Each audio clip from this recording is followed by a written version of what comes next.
Okay, welcome back, everybody. We're going to pick up here. This is a point where we said that we would take a couple of questions and try to address them. There were a couple in the parking lot over on that side of the room, and we also had some questions come up to us at the podium here. So, one of the questions that we first got was, "Are these slides going to be made available?" And the answer is yes. You'll find a link to them on our website. You'll be able to just download them in the next 24 to 48 hours. Okay, so here's the question. In large companies where there are silos, what's the best way to get alignment? This has been one of the most astonishingly consistent things that happens in big companies that that groups just don't want to share data with each other. How many of you found that? How many of you gotten to that point and found that? It's astonishing, right? I mean, it's not like it's outside of the company. I mean, companies get where, they got all the infrastructure set up and all the, the databases there, and then they just won't share. So we're going to talk about this and some other cultural issues and how we recommend you get around it. But yeah, we'll talk about it in the third section. Okay? Does anybody have any other questions? Yeah. She's asking if it's just that their roadmaps don't align, or if they really are unwilling to share. And I'm sure it's different in different companies, but it's almost always like almost an emotional, visceral thing. I mean, and I actually have looked into it because it's so frustrating, and we found that part of it is that by the time a C-suite gets around on really making AI a priority, everybody realizes that data is the gold, right? And so part of it is just proprietorship, that they want to, keep it. But I think even more that a lot of times it's when somebody gets into your data, all of a sudden you start thinking, okay, well, did I really get that backup done? I mean, there's some quality issues. And then I think it just takes time. You have to explain data to people. No matter if it has, a column you think that they're going to understand, you have to convey it with context, and it takes work to do that, right? I mean, it's just overhead. So I think it's those three things. And it almost always takes a C-suite commitment. I mean, it has to come from the C-suite down, as much of this does. And we'll talk about how this stuff can't be done in a fragmented way. There's cultural things that have to happen. There's, we'll talk about it. And that's what the whole third section is about. Any other questions? Any other questions? Going once? Okay. All right. So we are still in analytics. And so I'm going to show you how, or give you guys some tools that you will be able to, coming out of this section, you will be able to identify applications for AI-driven analytics in your business. And I know it sounds like a big ask for you guys to be able to do that in an hour. But the reason that it's possible is that at the heart of every wonderful, crazy, varied AI application is a machine learning model, just like the one that we just talked about. And they all, at their heart, are remarkably simple, right? They work just like that traditional models. They take a whole hell of a lot more effort to build, but once they're built, you load the model into a production system, and you put a new piece of data in, and you get one prediction out at a time. They literally work that simply. And so we've already talked about, well, the good news is that all of that creating it, you guys as business leaders, you don't so much have to worry about that. I'm going to show you in one section where you have to know some pieces of it, and you have to participate in defining some of the parameters. But for the most part, all the stuff that you read when you log on and say, oh, how do I get started with AI? You'll see anything from people that recommend you go start attending AI lectures to learn the fundamentals, to these crazy workflows about how you go about it. But for you guys as business leaders, you don't have to understand it to take this next step, this next critical step, which is just defining what the possibilities are, right, as the baseline. So we've already talked about, we just used models that predict numbers in the previous section, right? And so the good news is there's only two other possible things that come out of machine learning models. It's always either a number or a probability or a category. And that's it. And each of them outputs those one at a time. And so we're going to go through each of these three models and give you enough of an intuitive understanding of them that you'll be able to then identify opportunities to apply them in your business on your own. Okay, is that clear? Okay, so we're going to start with the number models because we just had a good little tutorial back about how they relate to regression models, and we've just gone through how those work. So just as a refresher, they're really similar to traditional regression models. There's just a ton more data, and they're useful anytime in your business when you want to predict any quantity. We saw those 3 examples of predicting dollars, or predicting how long till somebody leaves, or predicting how long, till a machine fails, and it can be any continuous unit of measure. So here's what the model that we just looked at, with the sales forecasting model that we used earlier, would look implemented in the format that we're using here to describe our machine learning model. So the training data for a model that projects quarterly revenue would essentially take all the historical quarterly revenue from all of the customers, and then you would plug in the new data and the new products and all the things that are coming, and that you'd get a prediction out for each customer on what they're going to spend in that quarter, and add that all up. But this is the way it looks implemented in the model. So we saw the sort of breadth of what you can do with regression models in those other 3, and now I'm going to go in a different direction and show you how you can creatively use even the same data and some of the really creative ways that machine learning is being used. So the next example is probably, you guys have probably already heard of this one by now, but it's the idea of modeling customer lifetime value. And this was actually the brainchild of, believe it or not, Harrah's Casino was one of the earliest adopters of machine learning. And as they got further into their program and they had accumulated years and years of data, one day some curious data scientists realized that they could actually effectively project how much each customer was going to spend in the lifetime of their relationship with them. I mean, it's, nothing we would have even thought to model before, right? And this is part of the creativity that Byron talked about, and the mindset we're going to try and get you guys in as we do the exercises around these. Yeah, and then another example using the exact same data again, all about the customer, and this is probably my least favorite example of one of the innovative models, is doing the concept of doing maximum price. So this is like you've heard of dynamic pricing, where like tickets sales get changed at the last minute depending on the demand. This is another layer on top of that, where they actually take into account something they know about you, so that they can maximize how much. So you could literally be standing right next to your buddy, and actually the early example was Orbitz. They realized that people that were logging on using Safari browsers, which equals Apple computers, which equals they spend more, they started upselling those guys. And this is just, there's other examples that we used to have on here, that other companies that have been caught doing that, but it's happening. Okay, so those are I guess 6 now examples of forecasting. We call that a forecasting capability, but we don't mean for you to think of it just in terms of the dollars, right? It's any numeric forecast. So now here's a second iteration, a second way that you can use models that project numbers. And it's the one that, of course, we're all really familiar with. So if you notice that, or when you put in a route request, you can see on this one, it highlights the blue, the best path for you, and it tells you how long it's going to take. But if you notice, you can also see on the other sides that it says that another path is 25 minutes longer and another one is 10 minutes longer. So in this case, it's not just predicting one path, it's actually checking all the different paths and giving you the one that is the fastest. But under the covers, it's actually looking at them all. So this is the way that machine learning views a map, as a series of places connected by roads. And so what a machine learning model does is, effectively, it takes the training data is all the historical data segment times. So in the past, how long did it take to get between each of those segments, given all kinds of different conditions, the weather, the time of day, the day of week, all the different things that impact that.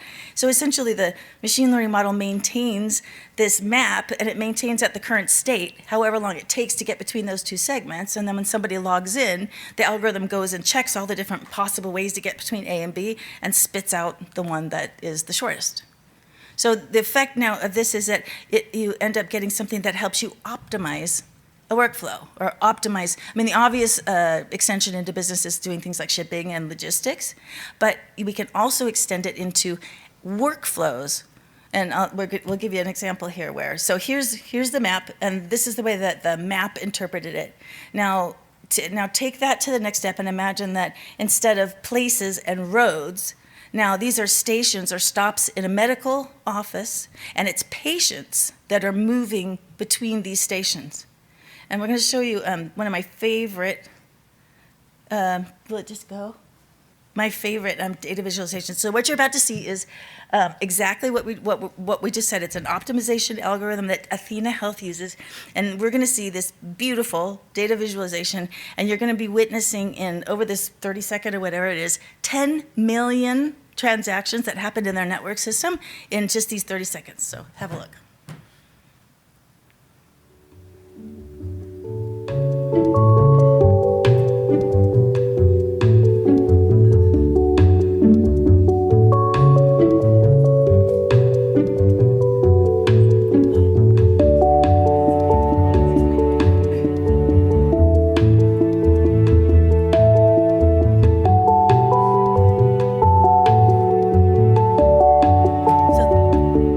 Chart along the top is telling you how it's moving throughout that 24-hour period.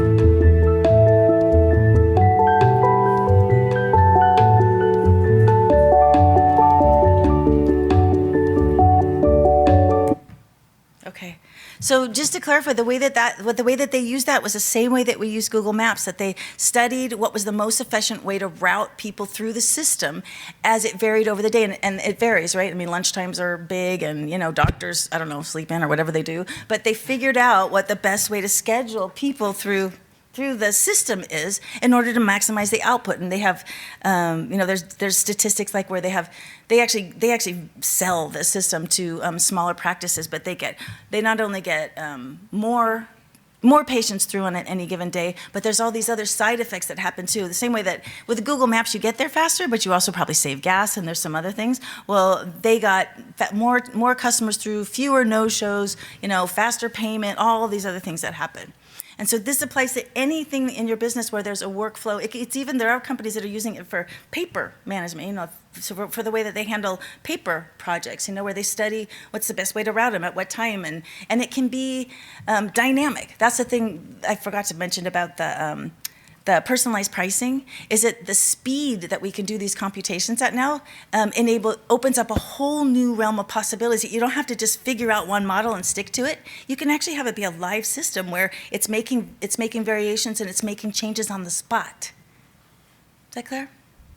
Okay, so we're going to let Byron walk you through some exercises for applying number models. I feel like such a taskmaster.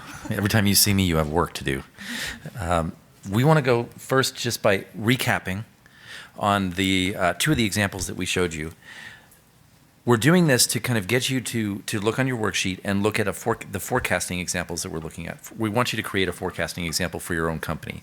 So we took the Harrah's example and imagined what the question might have been, or the curiosity might have been when they came up with the idea that they came up with lifetime value. So if we could predict precisely how much each guest will spend in our casino over the lifetime of our relationship, we could determine how much effort to put into maintaining the relationship with each guest. Right? It could be a little bit different. Don't know exactly how they would frame that, and we're guessing. But this is the kind of thinking that we're trying to foster when we think about how we would use forecast models.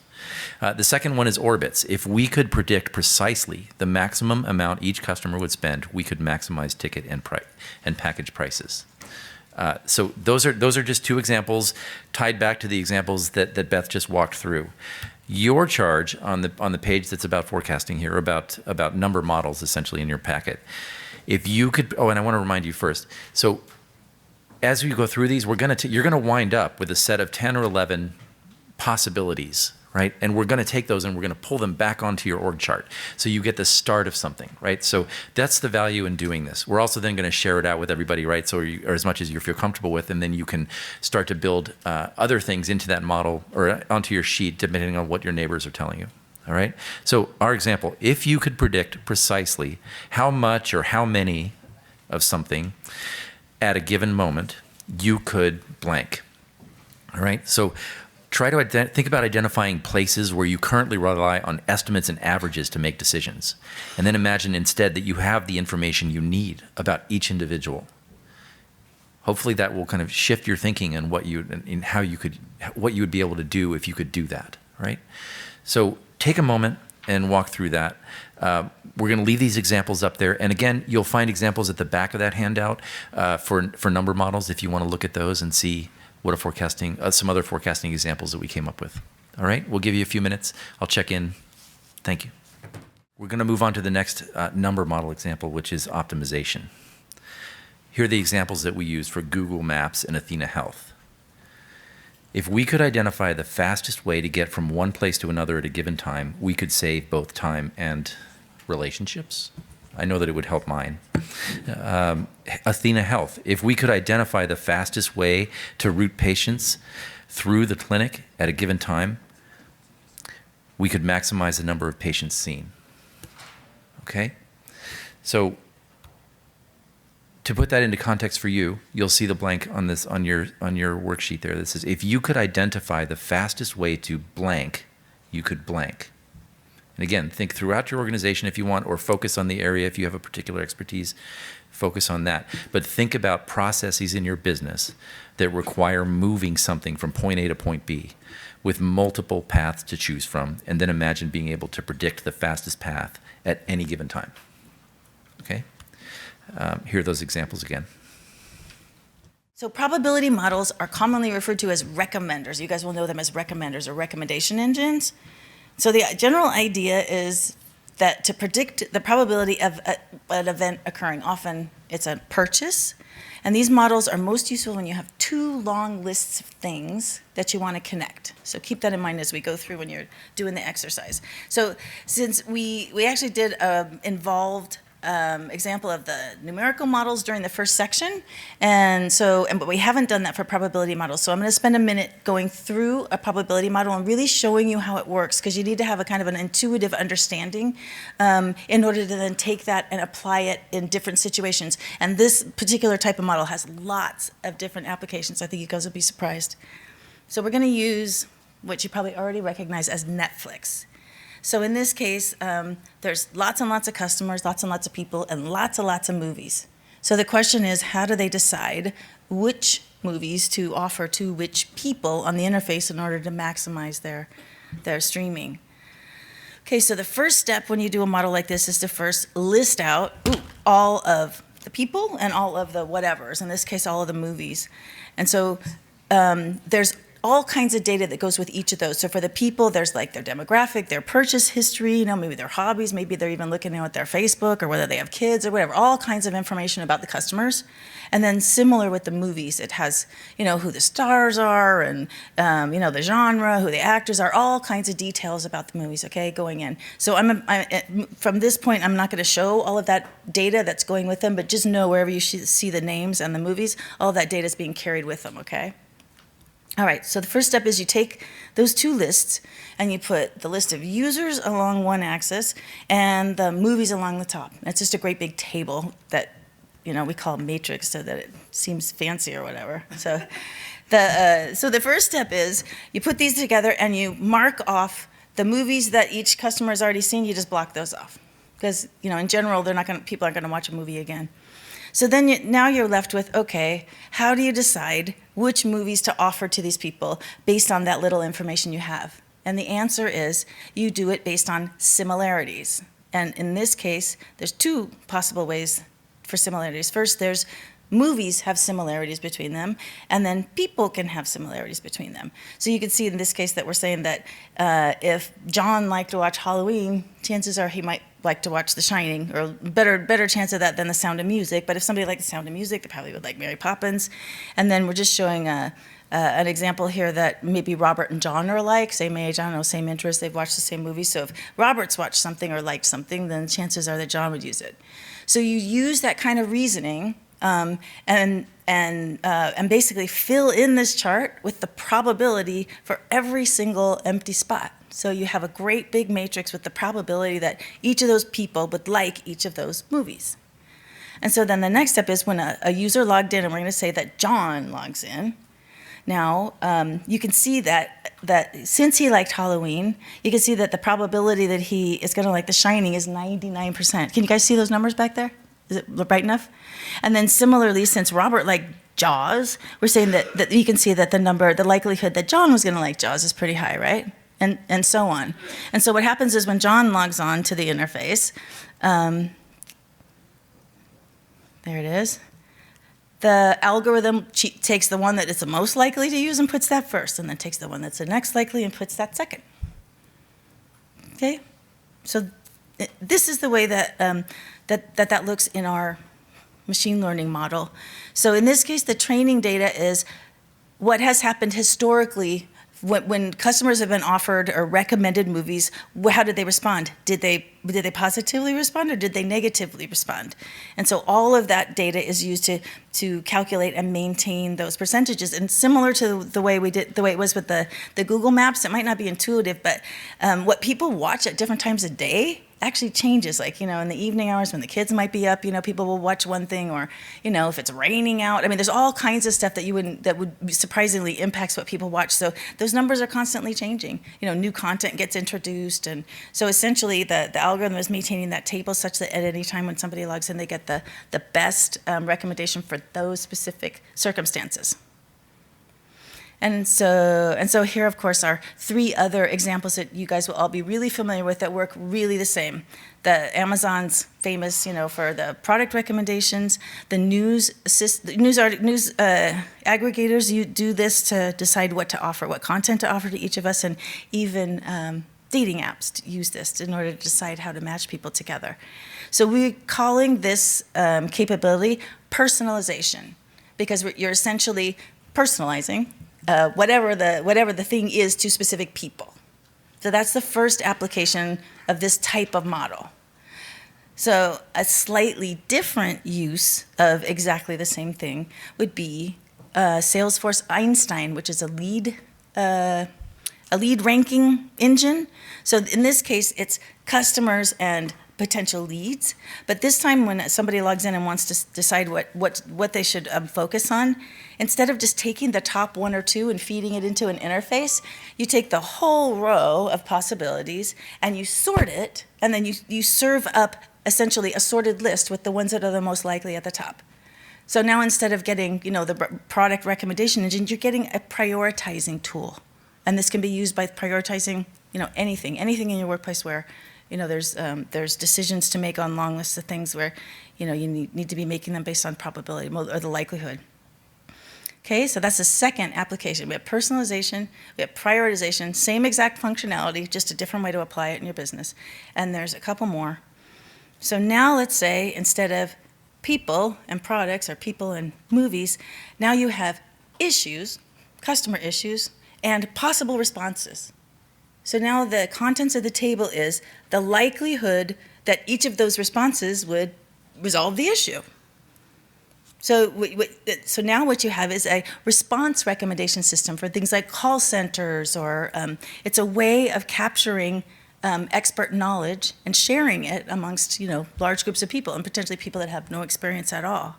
Another example that is happening is that legal is big time getting into this stuff. I mean, they're using it to do things like they project what arguments are going to be the most effective against certain points in a lawsuit. They even predict which attorneys would be best with which judges. They're doing all kinds of this stuff to maximize their effectiveness. So these are response recommenders, and then there's we call this general category, advanced expert systems, because they are all meant to somehow take collective knowledge and experience and put it together and have it available to anyone. So the third type is still one of the advanced expert systems, but it's a little bit more nuanced. And Siemens is an awesome example. They have these gas turbines that they have to like customize the product, and it used to take their sales team 8 weeks to go from first customer contact to getting a quote out. And they implemented a guided selling system like this where it essentially captured the expert knowledge of the people that knew their products the best. And they took their quote time down from 8 weeks to like minutes, like 10 minutes. And they can do it with brand new sales reps, anything. And then another way it's being used is as a sort of coaching thing. And this one is what's the acronym? This is like a psychology thing. I just had to include it because it was so cool. But so this coach, if somebody logs on and they want to learn a new skill, and the example was they want to improve their persuasion, their skills in persuading. And so this little engine will, you put in your goal and you put in where you are, how you scored last, and like every half an hour or whatever, the system sends you a little test, and it's actually got a chat bot, it's got a language interface on it. And so it gives you a problem, and you have to like persuade the chat or whatever to whatever you're supposed to be persuading, and it grades them on how well that they're actually doing the persuasion. And so it grades them and it keeps track of it, and then it gives them whatever the next best exercise based on whether they did a good job or not. But these are getting really common as well. They're really awesome. I mean, they're personally tailored. You get to move at their own pace, based on however they did or whatever their errors were. It's really awesome stuff, you guys. I mean, it's really varied applications. Okay, so now Byron's going to take you through some exercises to apply those. Okay, so you'll find a sheet in there about probability models, and it has 3 different exercises on it. One's going to be about personalization, another's going to be about prioritization, and the other is advanced expert systems. So we'll just move through those. Regarding personalization, the examples we looked at were Netflix and, in this case, Apple News. So Netflix, if we knew which movies were most likely to be viewed by each individual user, we could maximize streaming revenue. And for the news, if you were to frame this up in the kind of question that we're looking to get from you today, if we knew which articles were most likely to be read by each individual reader, we could increase reader satisfaction. Our sentence looks like this. If you knew which blank were most likely to blank by each individual blank, you could blank. Okay, I know this is a little more complicated, but you get the idea, and we'll go back to the examples. Look, try to identify places where you see segments or groupings, and imagine being able to engage each individual in those segments and groupings, what that might look like, okay? So the examples here again are here, and they're also the ones in the back of your sheet if you'd like to look at that. Let's move on from personalization to prioritization. In the Salesforce example, if we were to frame that up in the way that we're trying to get you to frame it up, we could say, if we could rank sales leads by their likelihood to convert, we could focus on the most lucrative deals. Seems pretty straightforward. Our sentence would be, if you could rank X by their likelihood to blank, you could blank. And here, you want to think of areas in your business where it's difficult to decide what's most important or where to focus your resources, and imagine eliminating that guesswork. Here's that example again. So the last one, advanced expert systems. We looked at Cox and Siemens as 2 of those ones. In the Cox example, if we could match incoming calls with proven resolution responses, we could improve customer service. And in the Siemens example, if we could match client requirements with ideal solution recommendations, we could reduce RFP response times. We imagine that could be some of the thinking that was driving this, okay?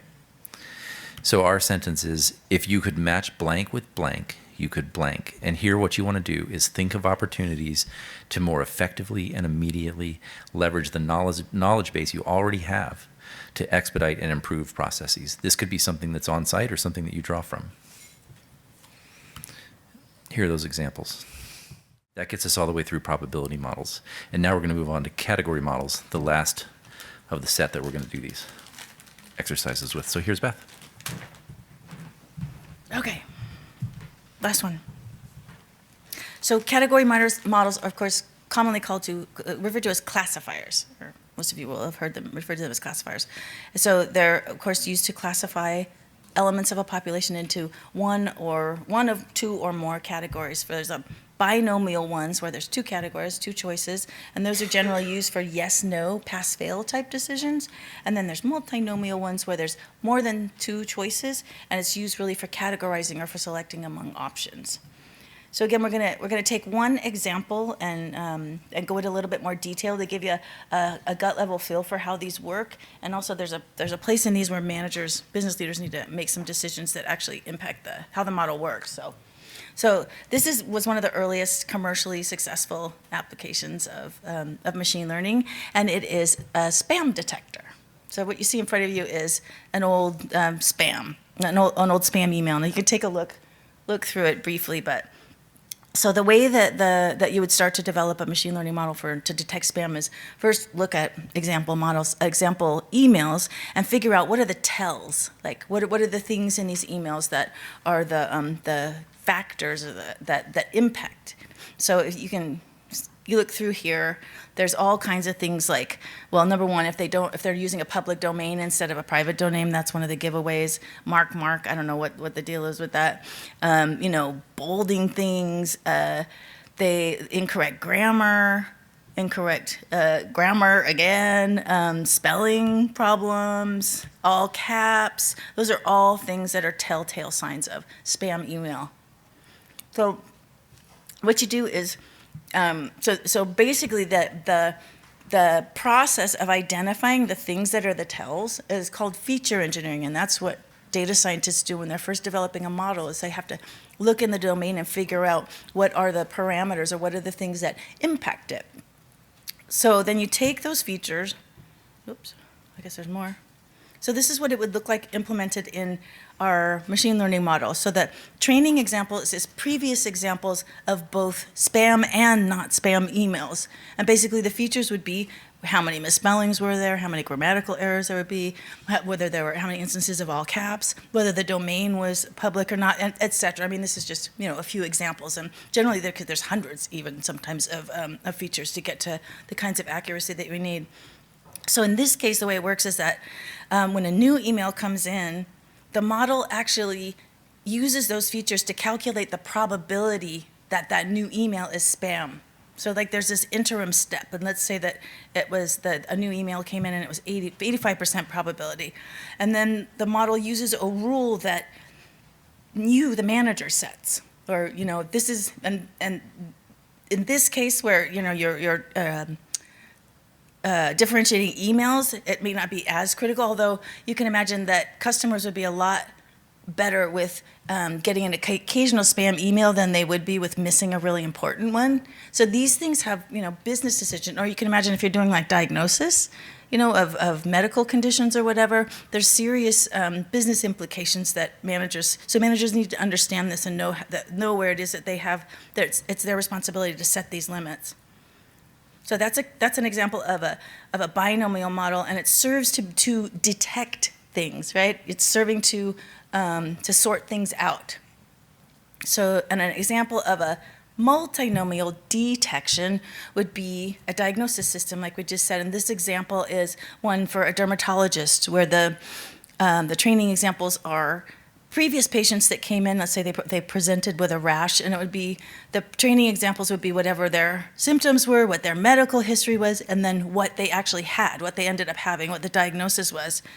And so then when a new patient comes in, they put in their symptoms and their medical history, and again, the model calculates the probability that what that person has is each of the options, and then it basically routes the one that's the most likely to the output.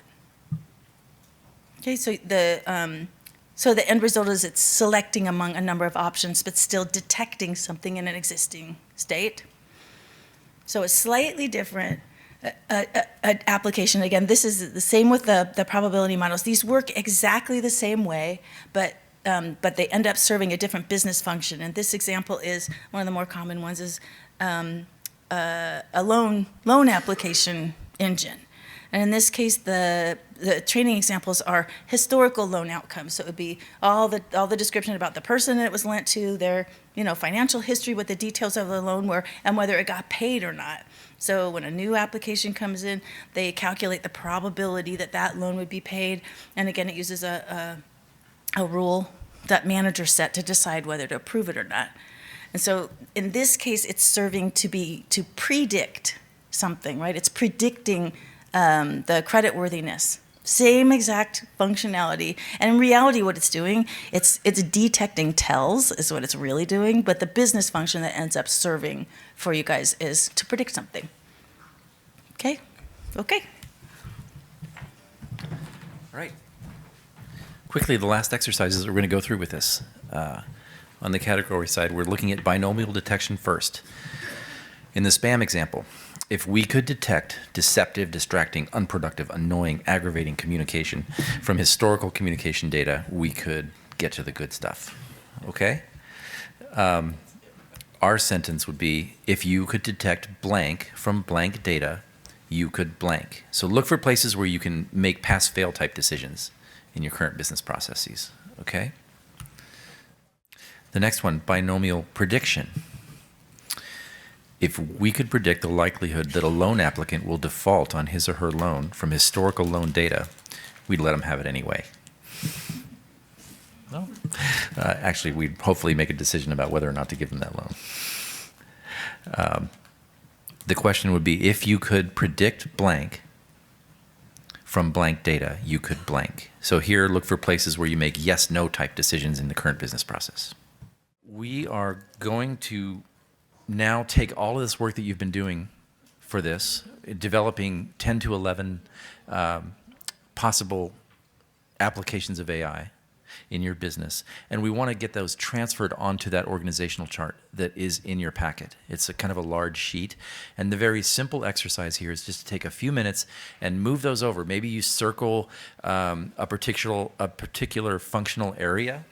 Oops, let me get this. So here's your org chart, right? You could circle these functional areas, or you could circle. We broke out some more detail underneath each of those, which might not be exactly right for your business, but maybe it hits close, or you could write in your own. But just to transfer these ideas onto that sheet, if you will. And what we want you to do is just take a few minutes to do that. And then, originally, we were supposed to have round tables all the way through here so that everybody could be looking at each other and collaborating in a way that it's a little harder to do in this configuration. But what we want you to do, we're going to leave you to your own devices to take this time to get those things transferred, and then just gather with your neighbors, gather with people that you know or don't know, and just share some of your output, right? And see what they're doing and how you're thinking about it. Share with how you're thinking, what they're thinking, and see if it helps you kind of build out your own. Because what we're really looking at here is an opportunity assessment, and it's the very first important thing that you're going to do in getting AI implemented in your business.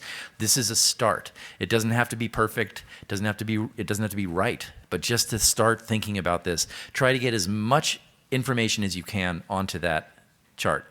The other thing that I would suggest, if you're up for it, is to take pictures of the output that you have on these slides, and then leave the handouts behind, and we'll take them, and we would like to be able to take all that stuff and put it together into one big document that we would share out with you.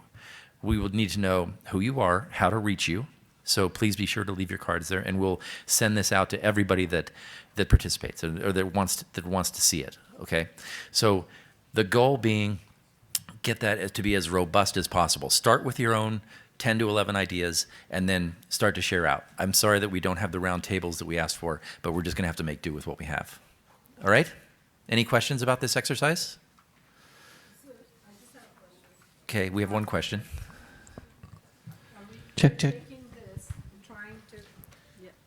So we're taking the questions we wrote down on our sheets and trying to fit it in which box it fits. Yes. Okay. And the assumption that we have here is that what you wrote will fit somewhere.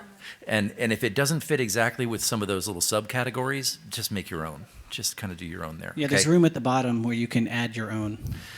The other thing that we're going to do at the end of this is open it up for questions, because before we move on, we want to just hear your thoughts about how you want to think about this. So there's going to be room for some open-ended questions. We'll run a mic back to you so everybody's hearing and we're getting that done. Okay? Thank you. Okay, so this is what we're going to do next.